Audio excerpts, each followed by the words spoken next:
नमस्कार विद्यार्थियों, मेरे पिछले वीडियोस में आपने देखा होगा कि रेशम का निर्माण किस तरीके से किया जाता है, किस तरीके से कोकून को पाला जाता है, रेशम के कीड़ों को पाला जाता है, फिर कोकून को निकाला जाता है और रेशम के धागों का निर्माण किया जाता है। रेशम का जो धागा है या रेशम का जो रेशा है वह नेचुरल फाइबर है जो कि हमें रेशम के कीड़े से प्राप्त होता है, परंतु उसके अंदर जो क्वालिटीज़ होती हैं वह आर्टिफिशियल फाइबर से काफ़ी सारी मिलती जुलती होती हैं।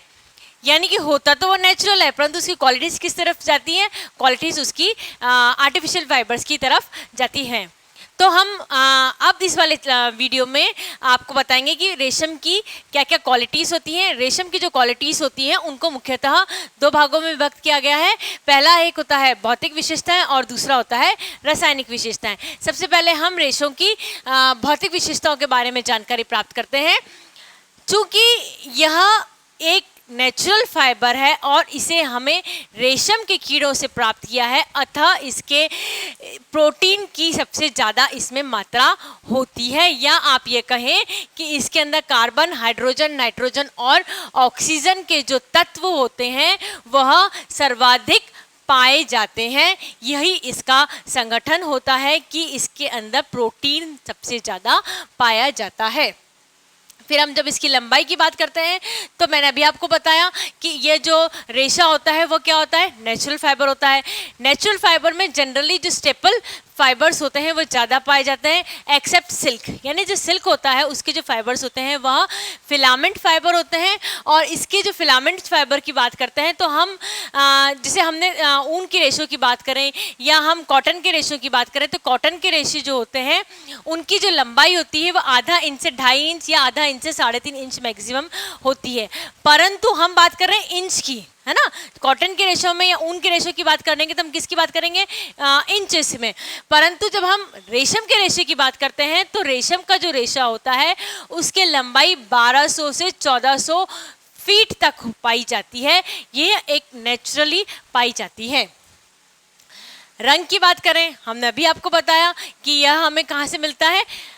रेशम के कीड़ों से प्राप्त होता है। और इसका रंग सफ़ेद या हल्के क्रीम इसके बीच के कलर हो सकता है। ये डिपेंड करता है किस तरह का आपका रेशम का कीड़ा जाता है, किस परिस्थिति में कीड़ा पाला जा रहा है, एनवायरनमेंट किस तरीके का है, इसके ऊपर यह हल्के सफ़ेद से लेके क्रीम कलर का होता है। हालांकि रेशे बहुत सारे अवेलेबल हैं और रेशे में कलर्स बहुत सारे अवेलेबल होते हैं। कहने का मतलब ये है कि हम जब मार्केट में कपड़े लेने जाते हैं तो हमारे पास बहुत सारे सिल्क में कपड़े अवेलेबल होते हैं, डेट इज़ डाइड कलर, यानी उन पे आर्टिफिशियल कलर किए जाते हैं। परंतु जब हम नेचुरल कलर्स की बात करते हैं तो इसमें हल्के सफ़ेद से लेके हल्का क्रीम कलर तक ही मौजूद रहते हैं। चमक की बात करते हैं तो इसमें प्राकृतिक रूप से बहुत ज़्यादा चमक होती है।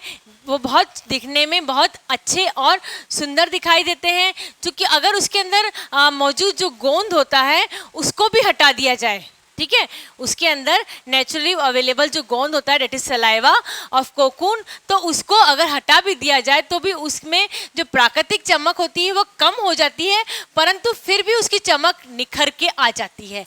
यानी जो सिल्क होते हैं इसके अंदर नेचुरली चमक मौजूद होती है।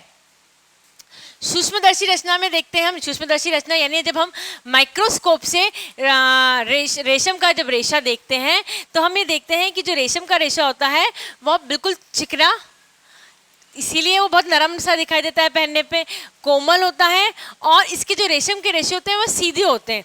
जितने भी नेचुरल फाइबर्स होते हैं, चाहे आप कॉटन की बात कर लें, चाहे आप रेयॉन की बात कर लें, चाहे आप ऊन की बात कर रहे हैं, इनका जो सूक्ष्मदर्शी रचना जब हम देखेंगे तो यह टेढ़े मेढ़े आकार के होते हैं, मुड़े हुए होते हैं।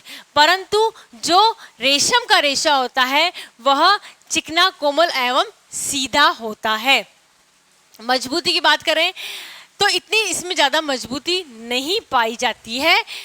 ज़्यादा रगड़ने पे, ज़्यादा खींचने पे वह टूटने का उसमें भय रहता है। जब हम प्रत्यास्था के गुण की बात करते हैं तो जो नेचुरल फाइबर्स में है उसमें प्रत्यास्था का गुण की जो रेशम का जो रेशा है वो सेकंड पॉइंट पे आता है। यानी ऊन में प्रत्यास्था का गुण सबसे ज़्यादा पाया जाता है, उसके बाद रेशम में नेक्स्ट पाया जाता है, उसको कितना भी खींचा जाए वह पुनः अपनी पोजीशन में आ जाता है। परंतु ये बात ध्यान रखिए, तार को यदि लंबे समय तक खींचा जाता है तो वो टूट जाता है। सेम पॉइंट रेशम के रेशे में भी होता है कि यदि रेशम के रेशों को कुछ समय तक खींच के रखा जाए तो वह पुनः अपनी पोजीशन में आ जाता है, परंतु रेशम के रेशे को अगर लंबे समय तक खींच के रखा जाए तो वह टूट जाता है और कमजोर हो जाता है। प्रतिस्कंदता, प्रतिस्कंदता से तात्पर्य हमारा यह है कि रेशम के रेशे जो होता है उसको हम दबा के रखें तो क्या वो अपनी पुनः पोजीशन में आ जाता है? बिल्कुल। रेशम का जो रेशा होता है अगर उसको हम दबा के रखेंगे तो वह कुछ समय बाद अगर प्रेशर हटा दिया जाता है तो वह पुनः अपनी ओरिजिनल पोजीशन में आ जाता है। सेम ऐसे प्रत्यास्थता के गुण के साथ साथ प्रतिस्कंदता का भी गुण रेशम के रेशों में पाया जाता है और सभी नेचुरल जो फाइबर्स होते हैं उसमें यह सेकंड पोजीशन पे आता है, यानी ऊन में प्रत्यास्थता का और प्रतिस्कंदता का गुण पहला सबसे ज़्यादा पाया जाता है और उसके बाद रेशम में प्रत्यास्थता और प्रतिस्कंदता का गुण पाया जाता है। रेशम के रेशे की नेक्स्ट भौतिक विशेषता देखते हैं हम, दैट इज शिकन प्रतिरोधकता। शिकन प्रतिरोधकता का तात्पर्य है कि उसमें किसी तरह की सलवटें नहीं पड़ती हैं। उसकी सलवटें जो होती हैं रेशम के रेशों की वह आसानी से दूर की जा सकती हैं और कई बार तो ऐसा होता है कि उसकी जो सलवटें होती हैं धोने के पश्चात अगर उसको अच्छी तरह से दबा के हाथों से प्रेस कर लिया जाए तो उसमें सलवटें नहीं पड़ती हैं, उसमें प्रेस की आवश्यकता नहीं होती है। नेक्स्ट हम बात करते हैं सिकुड़ना की। रेशम के रेशे में एक बार यदि कपड़े में कोई आकार ले लेता है तो उसमें वो धोते समय सिकुड़ जाता है, ठीक है, परंतु सूखने के पश्चात वह पुनः अपना जो आकार दिया हुआ होता है वह आकार पुनः ग्रहण कर लेता है। यानी कि यदि हम रेशम के जो कपड़ा होता है उसको हम धोएंगे तो वह हो सकता है कि वह सिकुड़ जाए, उसका जो रेशा होता है वो छोटा आकार में कन्वर्ट हो जाए, परंतु सूखने के पश्चात धूप में मॉइस्चर का जो निकल जाती है उसके बाद में वह अपना पुनः आकार ले लेता है, यानी कि उसमें रेशम का जो रेशा होता है वह सिकुड़ता नहीं है। नेक्स्ट पॉइंट है घर्षण एवं रगड़ का प्रभाव। यह हमने देखा कि जो रेशम का जो रेशा होता है वह क्या होता है, बहुत नरम और मुलायम होता है। चूंकि वह बहुत नरम और मुलायम होता है इसलिए घर्षण एवं रगड़ का उसके ऊपर कुप्रभाव पड़ता है, बुरा प्रभाव पड़ता है। उसे किसी तरह ब्रश से या ऐसे चीज से रगड़ा जाए तो घर्षण होता है तो उसके रेशे टूट जाते हैं, उसके रेशे निर्बल हो सकते हैं। इसलिए रेशम के जो कपड़े होते हैं उन्हें अपने हाथों से धोना चाहिए, उसमें किसी भी तरह का ब्रश का रगड़ना नहीं चाहिए। सूखे ताप का प्रभाव, सूखे ताप का भी घर्षण की तरह ही उसके ऊपर नेगेटिव प्रभाव पड़ता है। ये हम आपको बता रहे हैं बार बार कि जो रेशम का रेशा होता है वह बहुत नरम, मुलायम एवं कोमल होता है। चूंकि वह नरम, मुलायम एवं कोमल होता है, अतः यदि टेम्परेचर, सूखा ताप यानी प्रेस की जब हम बात करते हैं, इस्त्री की जब हम बात करते हैं, तो अगर उसके ऊपर इस्त्री करे जाए तो उसका टेम्परेचर बहुत कम रखा जाता है। अगर उसका टेम्परेचर कॉटन के बराबर रखा जाता है तो वह उसमें जल जाते हैं। अतः सूखा ताप का रेशम के रेशे के ऊपर नेगेटिव प्रभाव पड़ता है। धूप व प्रकाश का प्रभाव, धूप व प्रकाश का भी नेगेटिव प्रभाव पड़ता है क्योंकि इसकी ये जो रेशम का जो रेशा होता है वो किसके बना होता है, प्रोटीन का बना होता है, प्रोटीन का बना होता है। इस कारण से धूप व प्रकाश का भी उसके ऊपर नेगेटिव असर करता है। रेशम के जो कपड़ा होता है यदि उसे लंबे समय तक धूप में प्रकाश के साथ में रखा जाए तो जो सूर्य के प्रकाश में जो पराग बैंगनी किरणें होती हैं वह परा बैंगनी किरणें रेशम के जो कपड़ा होता है उसके ऊपर नेगेटिव प्रभाव डालती है और नेगेटिव प्रभाव डालने का कारण जो रेशम का जो रेशा होता है वह निर्बल, कमजोर हो जाता है। सफाई व धुलाई, हमने ये देखा घर्षण एवं रगड़ में कि इसमें किसी भी घर्षण एवं रगड़ का हल्का सा भी गलत प्रभाव पड़ जाता है, उसके जो रेशियो होते हैं वह निर्बल हो जाते हैं और वह अपनी मजबूती खो देते हैं। इसीलिए रेशम के रेशों को दोनों तरह से कपड़ों को दोनों तरह से धुलाई की जा सकती है, वेट क्लीनिंग और ड्राई क्लीनिंग, दो तरह से उसकी धुलाई की जा सकती है। यदि वेट क्लीनिंग कर रहे हैं रेशम के कपड़ों की, तो ये ध्यान रखिए कि उसमें किसी भी तरह का ब्रश नहीं फेरना चाहिए। हाँ, ये बात है कि जो रेशम का जो कपड़े होते हैं वह कंपैरेटिवली कम गंदे होते हैं। कम गंदे होने का इसका कारण ये है कि जो उसका जो रेशा होता है वह कैसा होता है, चिकना होता है। चूंकि वो उसको चिकना होता है, उसके खुरदरा नहीं होता है वह, तो उसके अंदर गंदगी जो होती है वो अपने अंदर समाहित या नहीं ले लेता है। उसकी सतह पर ही गंदगी होती है और चूंकि वह सतह पर ही गंदगी होती है, इसलिए उसकी साफ सफाई एवं धुलाई बहुत ही आसान होती है। एक बार में साबुन के पानी में डालने से, हल्का सा हाथों से रगड़ने से उसके जो गंदगी होती है वह आसानी से निकल जाती है। फफूंद एवं कीट का प्रभाव बना ही वो प्रोटीन से है।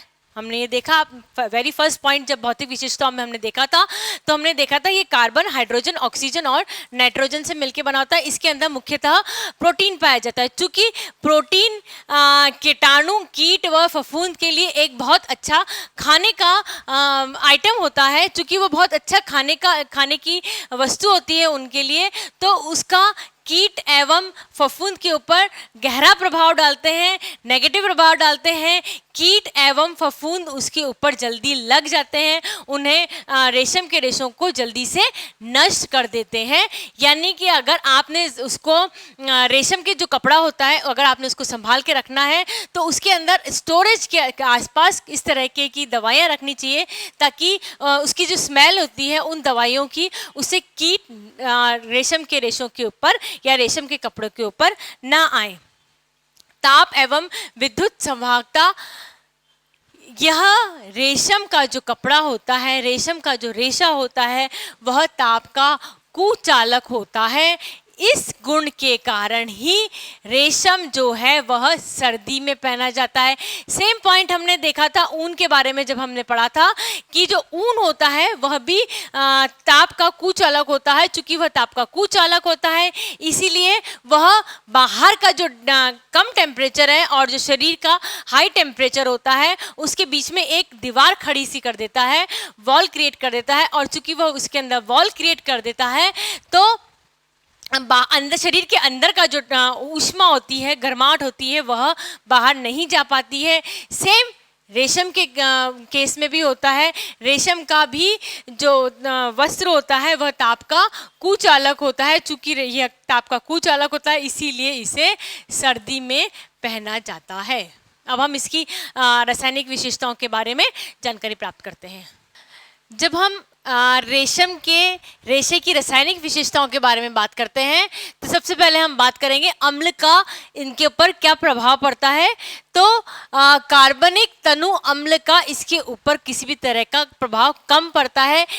किसी भी तरह का सांद्र अम्ल हो या तनु अम्ल हो, उसका नेगेटिव इफेक्ट इसके रेशों पे पड़ता है।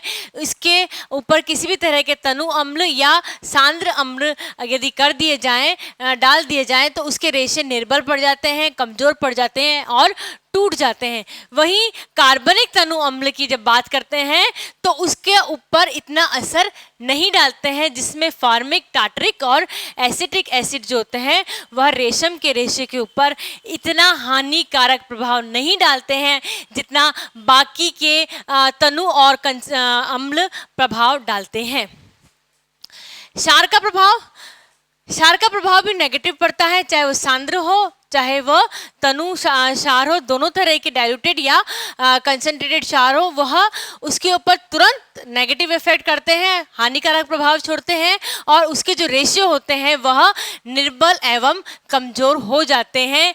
इसीलिए जब रेशम के रेशों की धुलाई की जाती है, साफ सफाई की जाती है, तो इस बात का ध्यान रखा जाता है कि जब रेशम के रेशे होते हैं उन्हें मृदु, नरम एवं उदासीन साबुन से से धोया जाता है। मैं पुनः रिपीट कर देती हूँ इस बात को कि जब रेशम के कपड़ों की धुलाई की जाती है तो उसके अंदर हम मृदु, नरम एवं उदासीन साबुन का प्रयोग करते हैं, जिससे कि कपड़े को किसी भी प्रकार का नुकसान ना पहुंचे, उसके रेशम के जो रेशे की मजबूती बरकरार रहे, मेंटेन रहे।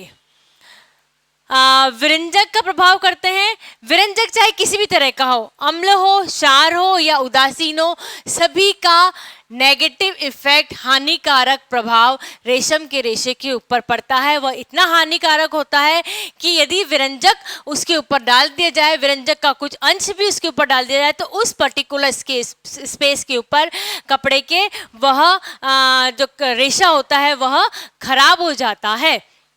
इसलिए किसी भी तरह का जो विरंजक होता है वह रेशम के रेशे के ऊपर नेगेटिव इफेक्ट करता है।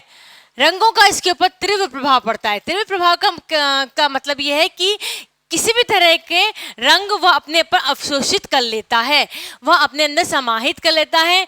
चाहे आप उसे रेशा बनाते समय या आप उसे यान बनाते समय, कपड़ा बनाते समय किसी भी तरह से आपको रंगेंगे, वह आसानी से रंग में रंग जाता है, किसी भी रंग को अपने अंदर एब्जॉर्व कर लेता है। इसीलिए रेशम के अंदर बहुत वेराइटीज ऑफ कलर्स आते हैं।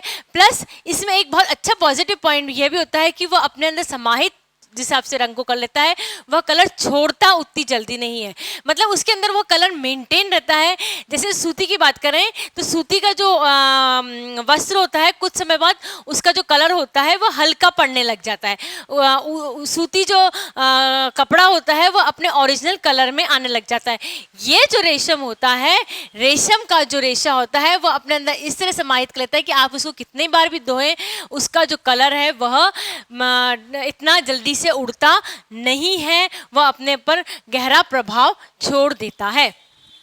पसीने के प्रभाव की बात करें, पसीने का प्रभाव का बहुत ही हानिकारक प्रभाव रेशम के रेशे के ऊपर या रेशम के कपड़े के ऊपर पड़ता है। रेशम का रेशा जिस जगह से पसीना आ रहा होता है या जिस जगह पे पसीना कपड़े के ऊपर लग जाता है, वह कपड़े के रेशे को उसकी मजबूती को कम कर देता है, यानी कि उसकी दृढ़ता को वह कम कर देता है, रेशों को वह निर्बल कर देता है, उसके रेशों को नुकसान कर देता है, उसके रेशों को हानिकारक प्रभाव कर देता है। आप जब हमने रासायनिक विशेषताएं देखी तो आपने ये देखा होगा कि सभी, चाहे अम्ल की बात कर लें, चाहे क्षार की बात कर लें, चाहे विरंजक की बात कर लें, चाहे पसीने की बात कर लें, इन सभी केमिकल्स का रेशम के रेशे के ऊपर नेगेटिव इफेक्ट पड़ता है। इसके रेशे इसके इस्तेमाल करने से हानिकारक हो जाते हैं, हानिकारक प्रभाव डालते हैं। उसके रेशे जो होते हैं वो निर्बल हो जाते हैं,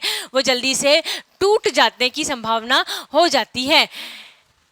तो रेशम का जो रेशा होता है उसको उसका इस्तेमाल, उसकी साफ सफाई बहुत अच्छी तरीके से करनी चाहिए, बहुत सार संभाल बहुत अच्छी तरीके से करनी चाहिए। वो इसलिए उसको रगड़ना भी नहीं चाहिए क्योंकि उसके जो रेशे होते हैं वह जल्दी से खराब हो जाते हैं, उस पर हानिकारक प्रभाव जल्दी पड़ता है। जब हम क्षार की बात करते हैं, क्योंकि क्षार से हम साबुन बनाते हैं और साबुन से हम जब बात करते हैं तो उसकी साफ सफाई की बात करते हैं, तो रेशम के जो रेशे होते हैं उसे उदासीन, ठीक है, एक होता है अम्ल, एक क्षार और एक होता है उदासीन, तो जिसका पीएच लेवल 7 होता है, उस तरह के साबुन का इस्तेमाल करना चाहिए ताकि रेशम के जो रेशा होता है उस पर किसी तरह का हानिकारक प्रभाव ना पड़े। और चूंकि उसके रेशे पर हानिकारक प्रभाव नहीं पड़ेगा तो कपड़ा लंबे समय तक आपकी दृढ़ता प्रदान करेगा और आपका कपड़ा लंबे समय तक चलता है।